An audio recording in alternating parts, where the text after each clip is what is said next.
Another development in the Atlanta City Hall bribery investigation. The wife of the man at the center of that FBI investigation has now filed for divorce. Yes, Marjorie Mitchell's attorney says that her client was betrayed by her husband and had no idea that he'd been bribing anyone. Senior Fox 5 I-Team reporter Dale Russell joins us now. It's an unusual move, especially because this filing included more than one defendant? Yeah, it did, Sine, and I got to tell you, I hadn't seen this before, and I've covered a lot of divorce cases over the years. Marjorie Mitchell sued not only her husband, but what she calls his business partner, Mitzi Bickers. Now, she's a former Atlanta City Hall employee, fundraiser for Mayor Reed, and now a political power broker. What's the hardest part about all this for her? The betrayal. Attorney Esther Panitch says her client Marjorie Mitchell had no knowledge of her husband E.R. Mitchell's business dealings at City Hall. She had no idea what he was up to. Marjorie Mitchell filed for divorce in Fulton County just weeks after her husband pled guilty in federal court to conspiracy to commit bribery.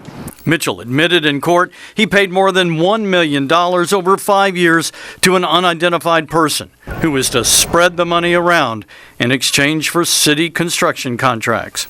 Mr. Mitchell has made some mistakes. In an unusual step, Marjorie Mitchell not only filed against her husband, she included as a co-defendant his business partner, Mitzi Bickers. Bickers, a preacher, is a behind-the-scenes power player in Atlanta, former school board member who was later a city employee under Mayor Kasim Reed and once helped Reed raise money for his mayoral race. The divorce lists 16 companies and 2 properties, alleging that E.R. Mitchell and/or Bickers own significant interests in some or all of them. And if items are in her name that shouldn't be, they really belong to ER, then they may be marital property. Panitch says Marjorie Mitchell was stunned when Fox 5 reported last week that she was listed as manager of one company, Cascade Building Systems, named in the criminal charge against E.R. Mitchell. Panitch says it's not true, and her client had nothing to do with her husband's construction business. She didn't know about the Cascade until you showed it to me. But the biggest shock was the December morning in 2015 when a cinder block warning her husband to keep his mouth shut burst through her front window. Marjorie Mitchell awoke to the threat and dead rats on her porch and the realization that her husband was a witness in a federal case and something had gone terribly wrong in her life.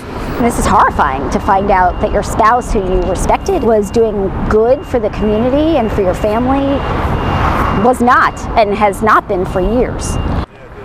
Now, the lawsuit also contends E.R. Mitchell placed properties, companies, and even submitted bids in the name of Marjorie Mitchell, his wife, without her knowledge or consent. Mr. Mitchell's attorney cannot be reached for comment.